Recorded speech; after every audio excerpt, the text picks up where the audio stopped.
하시리라. 아멘.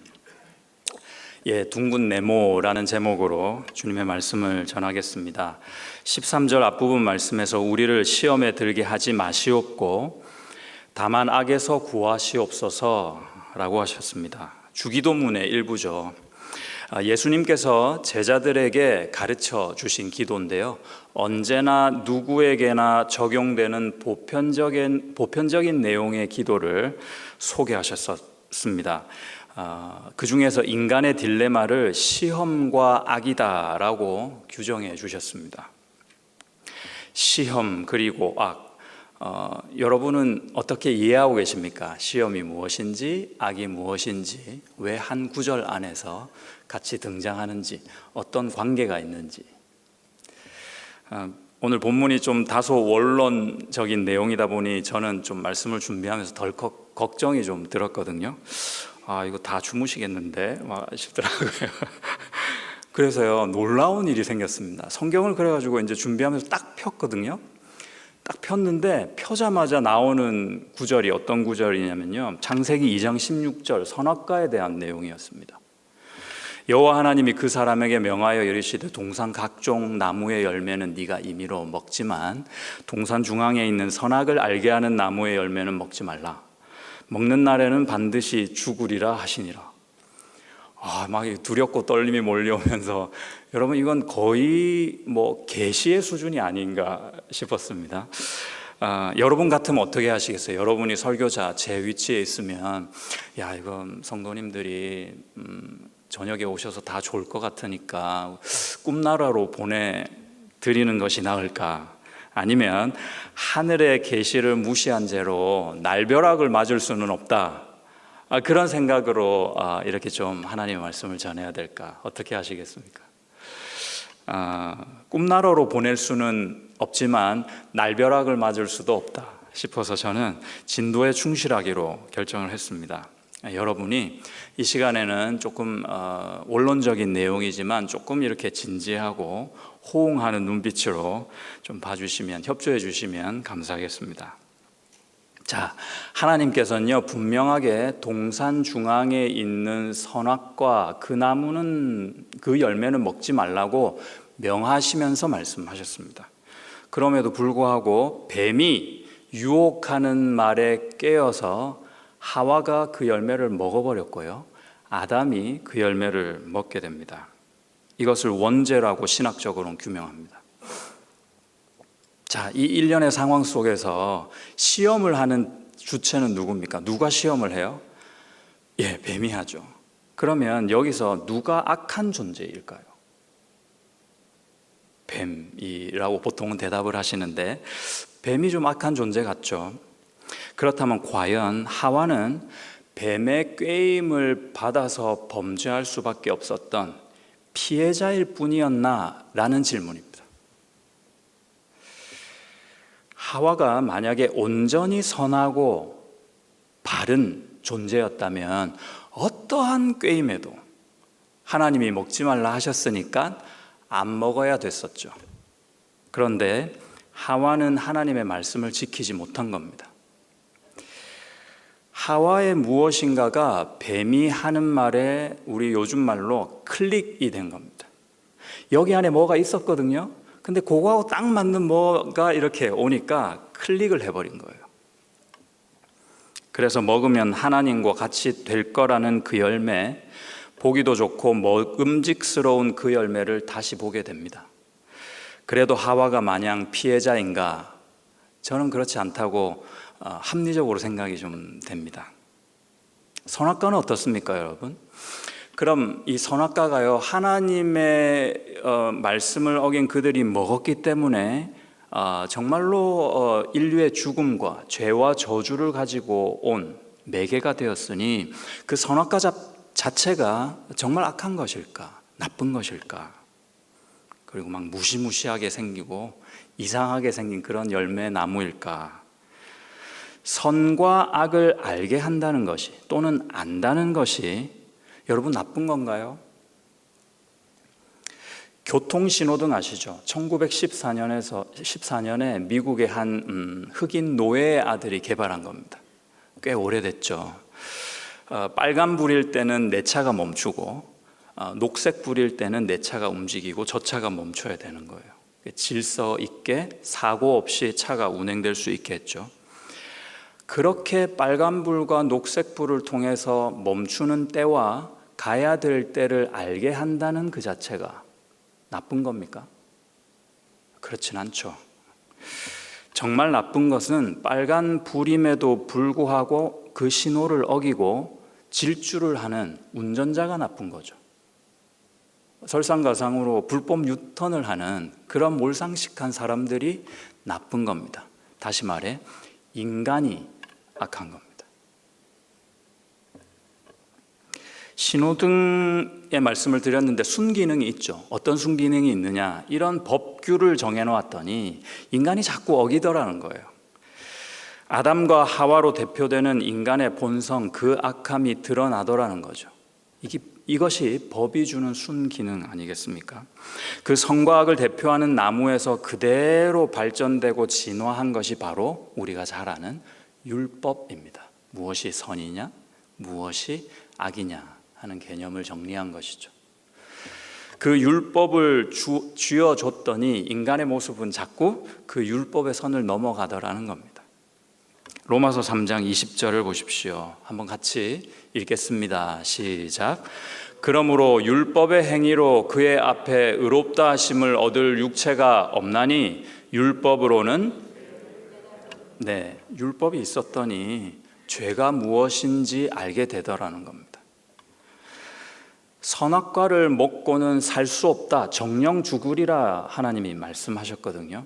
그 말씀은 바로 이 말씀에 적용해 볼 때 율법의 행위로는 너희가 절대 의로워질 수 없어. 그러니 정령 죽을 수밖에 없는 것이죠. 그러나 율법이 선한 것은 죄가 무엇인지를 깨닫게 해준다는 겁니다. 율법이 없으면 죄를 저놓고도 내가 죄를 짓고 있구나, 이거 알 수 있는 방법이 없는 겁니다. 더 깊이 말씀드리면 내가 그 죄를 지을 수밖에 없는, 죄를 선호하는 마음의 어떤 한 구석이 있다는 것을 알 방법이 없습니다. 내가 악한 존재임을 증명할 길이 없게 되는 겁니다. 그래서 시험은 뱀이 좋습니다. 맞죠? 뱀도 악하지만 인간도 악하다는 겁니다. 예외가 없습니다. 인간 내면의 공통 분모인 이 악이 바로 모든 인간이 죄인임을 잘 설명해 주고 있습니다. 제가 전도사 시절 때 중고등부 학생들에게 질문을 이렇게 했습니다. 야, 니네는 천국이 좋냐, 지옥이 좋냐?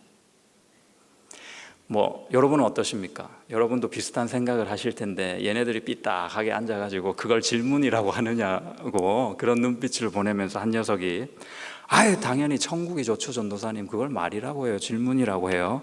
그래서 제가 대뜸 야, 천국에는 인터넷이 안 되는데 그랬더니 얘가 그건 좀 생각을 해봐야겠는데. 여러분, 왜 천국이 좋을까요? 왜 우리는 지옥보다 천국을 선호할까요? 모르긴 해도 그 이유는 지옥에는요 고통과 절망뿐이라고 생각하기 때문이죠. 반대로 천국에는요 내가 누릴 수 있는 행복과 만족만이 있을 거라는 생각 또는 예상 때문입니다. 그러면 천국에 만약에요 오히려 고난이 있고 지옥에 갔더니 오히려 쾌락거리가 더 많은 거예요. 그러면 우리는 천국보다 지옥을 더 선호해야 또는 선호하게 될까요? 우리가 왜 천국을 소망해야 하는지에 대한 아주 근본적이고 중요한 질문이 남아있는 겁니다. 내 중심적인 사고에서 벗어나고 내가 누릴 수 있는 또는 내가 당하게 될 어떠한 것을 벗어나서 천국이 천국인 이유는 분명하죠. 하나님과 내가 온전히 연합하여 함께함을 누리는 곳이기 때문입니다. 그런 시간이기 때문입니다. 다시 질문 드릴게요. 여러분은 왜 천국이 좋으십니까? 요한계시록 22장에서는요 천국에는 밤이 없다고 합니다. 계속 밝대요. 눈물이 없다고도 합니다. 우리가 그러면 정말 늘 빛을 더 좋아하는 인간형일까요? 빛 선호형 인간형일까요? 오히려 현실은 얼마나 많은 경우에 내가 내 의지와 상관없이 어둠을 선택하고 있느냐, 우리가 쉽게 내 삶을 볼 때 알 수 있습니다. 남녀노소 차이가 없습니다. 또 제가 초등학교 때 동네에 오락실이 딱 하나 있었거든요. 그런데 그 오락실 주인이 빚쟁이 때문에 빚 때문에 도망을 갔다는 소식을 한 친구 녀석이 어느 날 저녁에 첩보로 가져온 거예요. 저희가 이제 저녁을 먹자마자 바로 그 오락실로 달렸습니다. 셔터가 반쯤 내려가 있는 좁은 오락실에 들어갔더니 동네 초등학생들은 거기 다 집합해 있더라고요. 어찌나 바글바글 거리는지. 저는 그때요, 어떤 장소에 사람이 많아 미어 터진다는 말을 그때 처음 경험했습니다.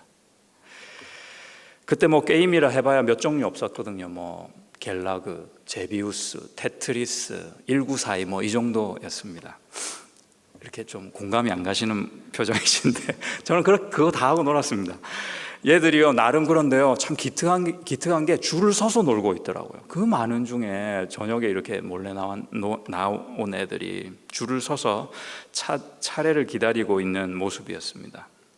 그런데 그 많은 아이들 중에 게임비 50원을 넣고 게임하는 이상한 아이는 한 명도 없었습니다. 다 돈 안 넣고 게임하고 있더라고요. 어떻게 가능하냐? 그때 이제 테니스 줄이 있었거든요. 테니스 줄 앞을 이렇게 꼬아가지고요, 동전 입구를 이렇게 긁으면 동전이 넣는 효과를 낼 수 있었습니다. 그래가지고 테니스 줄 하나로 다 돌아가면서 이제 그거 해가지고 놀고 있는 겁니다. 아주 애매한 도둑질을 아이들이 하고 있었습니다. 여러분, 인간은 별 차이 없습니다.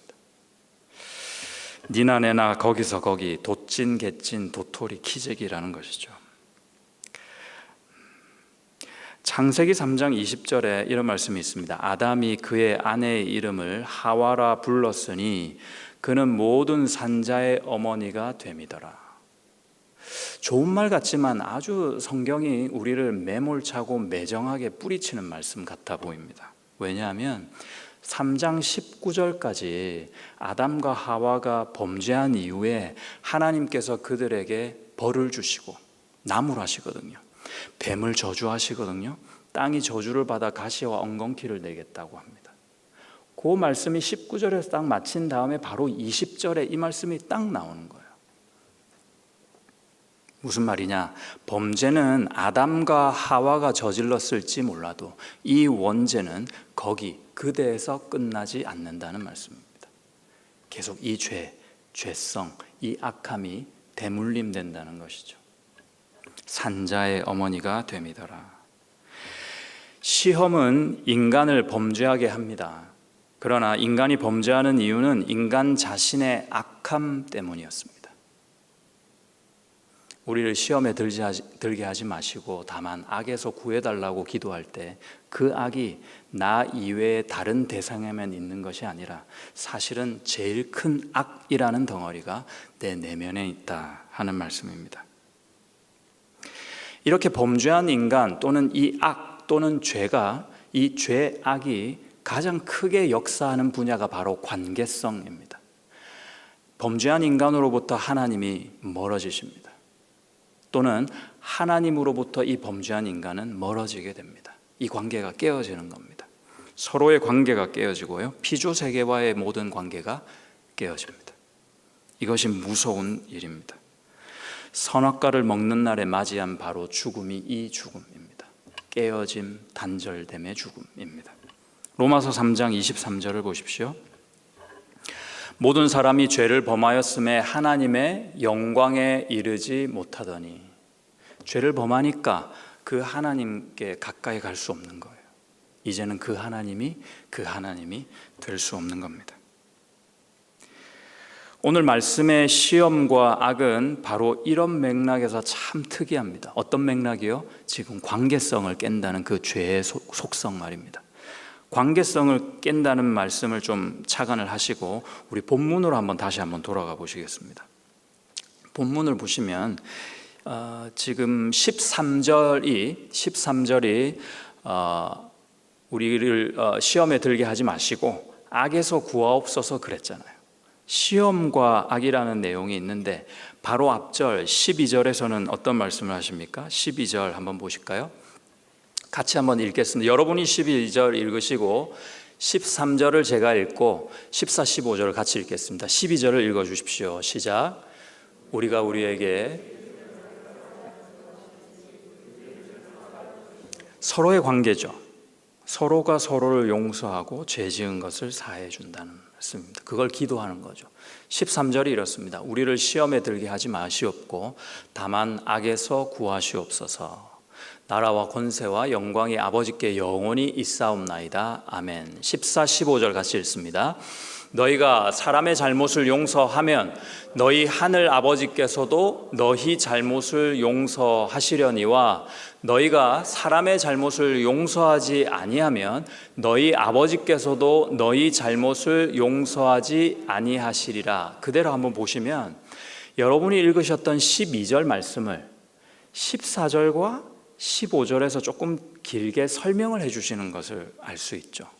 근데 그 중앙에, 그 중간에 가운데 13절이 딱 들어가 있습니다. 그러니까 마태는요, 인간의 죄와 악은 인간 관계에서 비롯된다라는 말씀을 하고 있는 겁니다.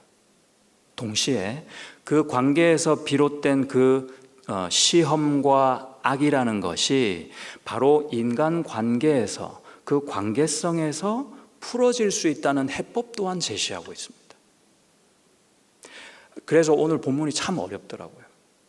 한번 보시면 14절에서 이런 말씀을 다시 했습니다. 너희가 사람의 잘못을 용서하면 너희 하늘 아버지께서도 너희 잘못을 용서하신다. 우리 죄와 악을 용서받는 방법이 첫 번째, 우리가 서로 용서하는 것이다. 이제 이 말씀입니다. 두 번째는요, 이 죄 용서는 반드시 하나님께서 해주셔야 되는 거다. 이겁니다. 이 두 가지를 이 짧은 구문 안에서 강조하고 있습니다. 용서하고 용납받을 수 있게 하는 것이 서로를 용서하고 서로를 용납받는 데 있다 하는 겁니다. 여러분, 남을 욕하고 비난하면 묘한 쾌감이 있다고 합니다. 이 정서적으로, 심리적으로 말이죠. 어떤 쾌감이냐? 나는 그렇지 않지 하는 쾌감을 준대요. 이모 집사가 저렇게 경박하게 상스러운 소리를 하고 다녀라고 뒤에서 비난을 하잖아요. 그럼 비난하는 순간 나에게 이제 쾌감이 몰려오는 거예요. 나는 상스럽지 않은데, 이제 이런 쾌감입니다. 또요, 어떤 분은 내가 다른 건 다 참아도 누가 잘난 척하는 거는 못 봐내, 이런 분이 계실 수 있거든요. 이분의 심리는 어떻냐 하면은 내가 항상 우월하다는 의식이 있대요. 자기도 모르게. 그래서 저 사람이 저 정도로 우쭐대는 걸 참을 수가 없는 거예요. 나는 이렇게 우월해도 참고 있는데 말이야, 저 사람이 저 정도로 저렇게 우월하다고 이렇게 뽐내는 걸 참을 수가 없다는 겁니다. 옳은 것, 바른 것이 중요하죠. 웬만하면 모두가 알고 있습니다. 무엇이 바른지, 무엇이 옳은지 말이죠. 문제는 뭐냐면 그렇지 않은 경우가 발생했을 때, 또는 그렇지 못한 사람을 봤을 때의 나의 태도입니다. 그것이 중요합니다. 당사자에게, 잘못한 그 사람에게 직접 찾아가가지고 이건 이렇고 저건 저래서 이렇게 하는 게 옳았다라고 말한다면 오히려 감사할 일입니다. 훨씬 수준이 높은 거예요. 그런데요, 당사자에겐 말을 안 하는데 뒤에서 비겁하게 비난을 한다. 이거는요, 서로를 죽이는 겁니다. 누가복음 6장 41절 42절을 보십시오. 41절 42절 같이 읽겠습니다. 시작. 어찌하여 형제의 눈 속에 있는 티는 보고 내 눈 속에 있는 들보는 깨닫지 못하느냐. 너는 내 눈 속에 있는 들보를 보지 못하면서 어찌하여 형제에게 말하기를 형제여 나로 내 눈 속에 있는 티를 빼게 하라 할 수 있느냐. 외식하는 자여 먼저 내 눈 속에서 들보를 빼라. 그 후에야 내가 밝히 보고 형제의 눈 속에 있는 아멘입니다. 들보란 무엇인가? 집이나 건물에 지붕이, 큰 지붕이 있잖아요. 그 지붕과 기둥 사이에서 지붕을 받치는 큰 제목을 얘기합니다. 그걸 들보라 그래요. 그런 큰 들보를 내 눈에 가지고 있으면서 다른 사람 눈에 있는 티끌을 뽑아내려고 하니 이 얼마나 어처구니 없는 일인가 하는 것입니다. 예수님은 막힌 담을 헐어버리시려고 우리에게 오셨습니다. 오시기만 했습니까? 죽으셨잖아요. 피와 물을 쏟으며 그 일을 위해서 죽으셨는데 우리는 그분의 공동체 안에서 그분을 사랑하는 가족들 사이에서 그 담을 다시 세우고 있는 겁니다. 이 얼마나 어처구니 없는 일입니까? 그러면 어떻게 하면 이 죄, 이 악에서 벗어나 참 용서를 받은 사람처럼 살 수 있겠는가? 하나님의 용서가 먼저이다. 오늘 말씀은 그 말씀입니다. 내 눈에서 큰 들보를 빼내주셔야 누군가와 교제가 되는 겁니다. 그 눈으로 누군가의 진정한 모습을 볼 수 있게 된다는 말씀입니다. 하나님께서 원수되었던 우리를 받아주셨지 않습니까? 어떤 방법으로 받아주셨습니까? 우리가 그럴 만한 이유가 보여서요? 그럴 만한 제목이 되어서입니까? 아니죠. 예수님 봐서 그랬죠. 그 아들 봐서 우리를 용납해 주신 겁니다. 예수님께서 우리에게 오시고 그 함께 하신 방법이 아주 독특한 방법 중에 하나가 빛이라는 방법입니다. 비추시는 방법이었습니다. 요한복음 8장에서 예수님은 스스로를 이렇게 소개하셨습니다. 나는 세상의 빛이니 나를 따르는 자는 어둠에 다니지 아니하고 생명의 빛을 얻으리라 하셨습니다. 아니, 예수님이 불러오셨으면 어쩔 뻔했습니까? 우리 다 태워 없어지지 않았겠습니까? 그런데 예수님은요, 네가 어둡든 네 색깔이 어떻든 그 주님의 빛으로 비추기만 하셨습니다. 내가 빛인지 어둠인지도 모르는 그런 우리를 위해 오셨습니다. 모든 어둠 가운데 유일한 빛으로 오신 겁니다. 이 요한복음 8장에서 예수님이 나는 빛이다 소개하기 이전에 또한 일화가 있습니다. 가늠하다 잡혀온 여인이 군중들 속에서 예수님에게 내팽개쳐지죠. 시험하고 비난하며 돌을 든 그들을 향해 예수님이 이렇게 말씀하십니다. 너희 중에 죄 없는 자가 이 여자를 향해 돌을 들고 돌로 쳐라 했습니다. 그렇습니다. 어둠은 어둠인데 좀 덜 어두운 어둠이 좀 더 어두운 어둠을 나무랄 수가 없죠. 어둠은 어둠입니다. 예수님은 돌을 든 그들을 비추셨고 자신들의 어두움을 먼저 보게 하셨습니다. 그리고 그 여인도 비추셨습니다. 그리고 그 여인을 고쳐주셨죠. 청소년 시절 제가 헤비메탈 음악에 좀 빠져 있었던, 제가 이 예화를 몇 번 써먹어가지고 아시는 분은 아실 텐데, 헤비메탈 음악을 좀 좋아하게 되면요, 세상의 다른 모든 장르의 음악이 맥이 빠져요. 듣고 이게 음악인가 싶어요. 헤비메탈 막 궁강거리잖아요. 막 힘도 있고요, 가사나 음조가 되게 막 이렇게 날카롭고 크거든요. 기억나는 제목 하나가 To Hell with the Devil입니다. 악마와 함께 지옥으로 막 그걸 뭣도 모르고 막 부르고요, 뭐 이렇게 다니는 거예요. 메탈 음악은 데블이 빠지면요 얘기가 안 돼요. 예, 아주 불건전합니다. 아주 악마적입니다. 그런데 그런 와중에 제가 정말로 이 메탈 음악을 버릴 수 있었던 계기가 있었으니 바로 제가 고등학교 1학년 때 여름 수련회였습니다. 전혀 새로운 장르의 곡조가 제 마음을 울리기 시작했습니다. 사랑하는 나의 아버지 이름 높여드립니다. 주의 나라 찬양 속에 임하시니 능력의 주께 찬송하네. 전능하신 하나님 찬양 언제나 동일하신 주. 전능하신 하나님 찬양 영원히 다스리네. 이 최신 복음성가가 저의 마음을 탁 때리더라고요. 그 하나님이 내 아버지, 그리고 내가 그 아버지를 사랑할 수 있다는 이 고백이 얼마나 저를 울게 하는지 몰랐습니다. 그러니까 제 의지나 노력이 이제 필요 없어요. 다른 음악은 그냥 쳐다보기도 싫어진 거예요. 자연스럽게 말이죠. 여러분 꼭 기억하십시오. 내가 속해 있는 어둠이 무엇이든 그 어둠은 반드시 빛으로 몰아내어질 수 있습니다. 어둠과 씨름해봐야 내가 이길 승산이 별로 없어요. 무기가 있어야 됩니다. 도움이 필요합니다.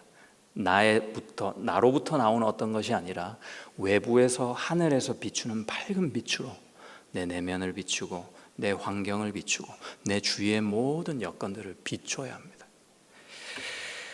여러분은 지금 어떤 어두움에 갇혀 계십니까? 혹시 오히려 그 어두움을 즐기면서 살아가고 있지는 않은지요? 내 힘으로 이길 수 없다는 증거입니다. 그 어두움은 빛이 비춰져야 떠나가게 됩니다. 여러분 꼭 주님의 빛을 구하시기 바랍니다. 오늘 우리가 그 기도를 할 겁니다. 인정하고 무릎을 꿇어보는 겁니다. 형제를 비난하고 정죄하는 죄악 중에 있지는 않은지, 음란하고 거짓된 내면과 씨름하고 계시지는 않습니까? 세상 재미와 쾌락에 경건과 거룩함을 잃어가고 있지는 않은지 내 모습을 돌아보자는 겁니다. 예배를 소홀히 하고 기도를 등한시하는 죄에 빠져 있지는 않은지 그걸 인정하고 무릎을 꿇어보는 겁니다. 돌을 든 군중이냐 아니면 예수님의 용서를 받은 여인이냐 어느 편에 설 것인가는 내 태도에 달렸습니다. 흐르지 않는 물, 십자가 없는 구원, 고난 없는 신앙생활 모두 있을 수 없는 말입니다. 성립이 안 돼요. 네모면 네모지 둥근 네모란 있을 수 없습니다. 너 나 할 것 없이 우리 모두는 다 각진 네모들입니다. 주인이 다듬고 깎아주시지 않으면 너무 뾰족해서 위험할 수도 있는 그런 네모들입니다. 마찬가지로 보이는 형제를 용납하고 사랑하지 못하는데 보이지 않는 하나님을 사랑한다? 성립될 수 없는 말입니다. 주님의 빛을 구하는 우리 모두가 되기를 소망합니다. 그 빛이 이 교회를 비추고 내 가정을 비추며 나의 내면을 비추어 모든 어두움이 떠나가고 드러나고 내가 단칼에 끊어버릴 수 있는 그런 복이 있기를 구하기를 원합니다. 네모는 둥글 수 없다는 당연한 결론처럼 예수님의 은혜를 입은 우리 모두가 당연히 그 피로 사신 형제 자매를 용납하고 주님만 당연히 더욱 의지하게 되시기를 그 예수님의 이름으로 축복합니다. 기도하겠습니다. 하나님, 우리는 알게 모르게 얼마나 나는 다르다 이야기하며 살고 있는지요. 교회에서, 가정에서, 심지어 내가 주님께 기도할 때조차 주님, 나는 다릅니다. 나는 저 세리와 같지 않습니다. 하고 있는지 모르겠습니다.